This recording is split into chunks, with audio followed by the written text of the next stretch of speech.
जय हिंद। आप सभी का फिर से स्वागत है 4K स्टडीज के एक नए एपिसोड में। आज के इस एपिसोड में हम लोग देखेंगे BESC 132 के लिए इंपॉर्टेंट क्वेश्चन और प्रीवियस की क्वेश्चंस जो आने वाले एग्जाम की दृष्टिकोण से काफ़ी ज़्यादा महत्वपूर्ण है। और आज के सेशन में मैं कुछ प्रीवियस के क्वेश्चंस आपको दिखाऊंगा और उसके माध्यम से मैं ये बताने की कोशिश करूंगा कि कौन कौन से क्वेश्चंस ऐसे हैं जो रिपीट हुए हैं और कौन कौन से क्वेश्चन ऐसे हैं जो पूछे गए हैं और कौन कौन से ऐसे टॉपिक्स हैं जिससे क्वेश्चन पूछे जा सकते हैं और कहाँ से क्वेश्चन बनते हैं, किस टाइप से क्वेश्चन पढ़ने हैं, किन किन बिंदुओं पर चर्चा करना है, किन किन बिंदुओं पर ध्यान करना है। इन तमाम बिंदुओं पर, इन तमाम तथ्यों पर हम लोग आज के सेशन में चर्चा करेंगे, डिस्कस करेंगे। तो चलिए स्टार्ट करते हैं आज के सेशन को। तो आज के सेशन में सबसे पहले हम लोग इसको एक एग्जाम्पल के तौर पर मैंने दिसंबर 2022 के क्वेश्चन पेपर को लिया है जो रिसेंटली एग्जाम हुई है ना। तो उसके माध्यम से मैं बताने की कोशिश करूंगा। ओके, इस सब्जेक्ट का नाम है शिक्षा का स्वरूप एवं प्रबंधन। शिक्षा का स्वरूप एवं प्रबंधन, है ना, इसको देख लीजिएगा। और कहा जाता है कि इसका जो ना 100 मार्क्स का एग्जाम होंगे और 3 घंटे का समय दिया जाएगा। सबसे पहली बात, आपका जो ना एग्जाम हॉल में जाने के बाद आप सबसे पहले आप सब्जेक्ट क्वेश्चन पेपर मिले तो नोट पढ़ना, ठीक है। नोट में देखिए क्या कहा जाता है, कुल 5 प्रश्नों के उत्तर देने, ध्यान देना आप। और सभी प्रश्नों के अंक समान है। प्रत्येक खंड से कम 2 प्रश्न चुनने होंगे। प्रश्नों के उत्तर के लिए शब्द सीमा 20 अंकों के प्रश्न को 500 शब्द और 10 अंकों के लिए 250 शब्द, इसको ध्यान देना। कुछ बहुत सारे ऐसे स्टूडेंट हैं जो पूछते हैं कि सर 20 मार्क्स के क्वेश्चन में मैं कितना अंकों शब्दों का इस्तेमाल करूं। तो इसमें देखिए साफ साफ मेंशन किया गया है ना। तो चलिए, खंड ओ में कहा जाता है समदृष्टि यानी कि इक्विटी और समानता से आप क्या समझते हैं। समदृष्टि क्या होती है और समानता क्या होती है, सबसे पहले इसका डिफिनेशन को आप जानो। अगर आप डिफिनेशन जान जाते हो तो आप इसके बीच जो ना अंतर भी निकाल सकते हो। आपको सिर्फ इसकी परिभाषा ही नहीं पूछी जा सकती, इसमें अंतर भी पूछा जा सकता है, ठीक है। तो सबसे पहली बात, इस दोनों की जो ना आप इससे क्या समझते हो, इसका क्या अर्थ होता है, इसके बारे में जानिए। उसके बाद भारतीय शिक्षा पद्धति में समानता को किस प्रकार सुनिश्चित किया जा सकता है, व्याख्या कीजिए। भारतीय शिक्षा में इस समानता को किस प्रकार हम लोग सुनिश्चित कर सकते हैं, इसके बारे में जानना है, ठीक है।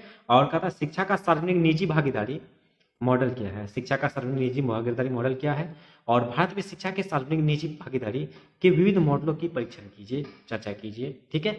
इसमें कहा जाता है सबसे पहले बार शिक्षा का सार्वजनिक निजी भागीदारी क्या होती है और इससे जितने भी संबंधित जितने भी टॉपिक्स आएंगे उसको देख लीजिएगा। इससे होगा क्या, जैसे इस साल पूछा गया ना, ये इससे रिलेट करके नेक्स्ट सेशन में आपको पूछा जाएगा जो आपके सेशन का एग्जाम होने वाली है, तो उसको देख लीजिएगा, ठीक है। और राष्ट्र ICT नीति 2012 की महत्वपूर्ण संस्तुतियों की परीक्षा कीजिए और परिचर्चा कीजिए। देश में इसके क्रियान्वयन पर समीक्षात्मक चर्चा कीजिए, इसको भी देख लीजिएगा। राष्ट्रीय ICT नीति क्या है, इसमें क्या क्या देखने को मिला, 2012 में ये लागू हुई थी, इसमें किन किन बातों पर ध्यान दिया गया है, इसको देख लीजिएगा, ठीक है। और उसी प्रकार नेक्स्ट क्वेश्चन कहा जाता है किन्हीं 2 पर संजीव टिप्पणी लिखने के लिए अन्यथा सक्षम के लिए समावेशी शिक्षा, इस पर जो है ना इसको देख लीजिएगा। और उच्च शिक्षा में TQM, देखिए क्या होता है। सबसे पहली बात, इतना क्वेश्चन आपको देखने के बाद जो है ना आप क्या कर सकते हो, जैसे कि ये क्वेश्चन मैं जितना भी दिखा रहा हूँ इसका तो PDF आपको टेलीग्राम चैनल पर मिल जाएगा और वेबसाइट पर भी मिल जाएगा, इसका चिंता नहीं है ना। और इसके साथ साथ आपको क्या करना है, आपको ये प्रीवियस ईयर के क्वेश्चन और जो आपके लेटेस्ट जो असाइनमेंट आपके सब बना के सबमिट किए हो, असाइनमेंट के क्वेश्चन को पढ़ लीजिए। और इसके साथ साथ यूनिट 1, क्या बोल रहा हूँ मैं, ध्यान दीजिएगा। यूनिट 1 उसको आप ध्यान देना।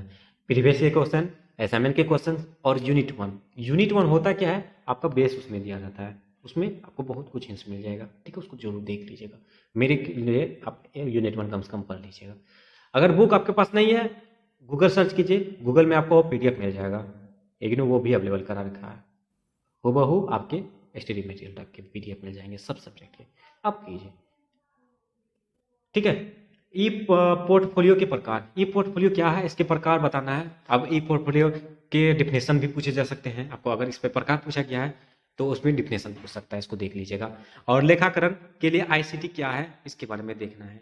खंड B में कहता है गुणवत्तापूर्ण विद्यालय शिक्षा सुनिश्चित करने के लिए केंद्र स्तर पर विविध नियमों की भूमिका पर चर्चा कीजिए। और भारत में शिक्षा की केंद्र प्रायोजित विद्यालय पद्धतियों की योगदान का समीक्षात्मक परीक्षण कीजिए, ठीक है। भारत में 10+2 के बाद तकनीकी शिक्षा के लिए संस्थानिक रचना तंत्र के बारे में सुविस्तार वर्णन कीजिए। देखिए 10+2 के बाद आप आते हो, है ना, तो उसके बारे में बताना है।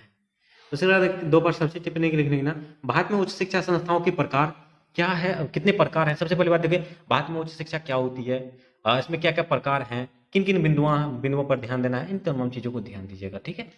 उसी प्रकार विश्वविद्यालय में प्रबंधन बोर्ड से सिंडिकेट की भूमिका एवं प्रकार, इसकी क्या भूमिका है, इसमें क्या कार्य हैं, इसके बारे में बताना है। ऑनलाइन शिक्षा के लाभ, ऑनलाइन जो आप अभी देखिए, सबसे पहली बात आप देख रहे हो, ऑनलाइन पर काफ़ी ज़्यादा प्रकोप छाया हुआ है, हर चीज़ ऑनलाइन होता है, तो इसमें क्या से लाभ है, इसके बारे में आप देख लीजिएगा, काफ़ी इंपॉर्टेंट रहेगा, ठीक है। उसी प्रकार कहा जाता है कि वैकल्पिक विद्यालय पद्धतियाँ क्या है, इसके बारे में आपको टिप्पणी करना है। तो इस तरह से आप देखिए, टोटल 8 सवाल पूछे गए, है ना।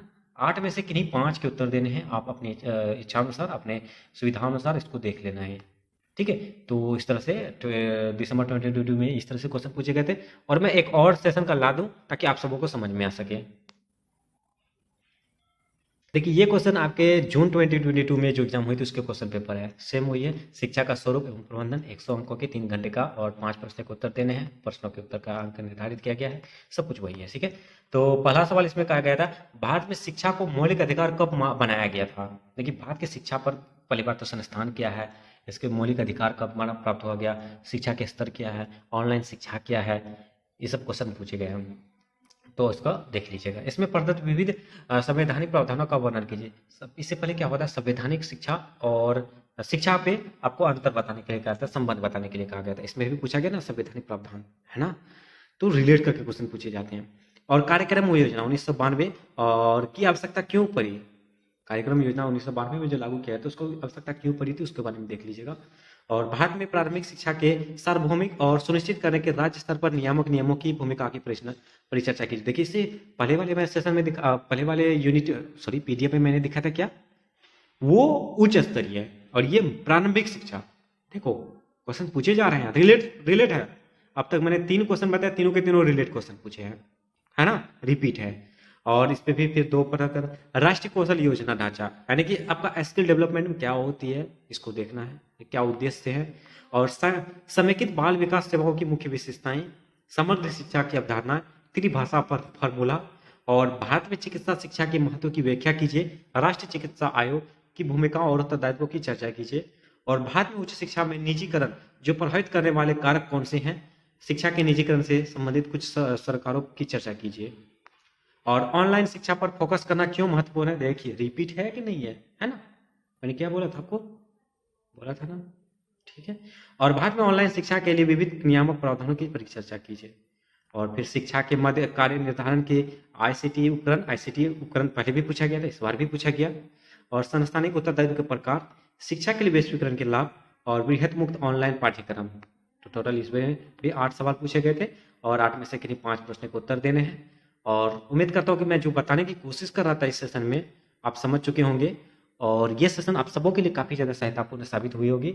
और एक निवेदन भी है, जो भी चैनल में पहली बार आए हैं और चैनल को सब्सक्राइब नहीं किए हैं तो प्लीज़ चैनल को सब्सक्राइब जरूर कर लीजिए, बेल आइकन को जरूर हिट कीजिए। सेशन अच्छा लगे तो लाइक जरूर कीजिए, कमेंट के माध्यम से जो भी डाउट हो डाउट पूछिए, और अपने दोस्तों को भी ज़्यादा से ज़्यादा शेयर कीजिए। चलिए मिलते हैं नेक्स्ट सेशन में, तब तक के लिए थैंक यू, जय हिंद।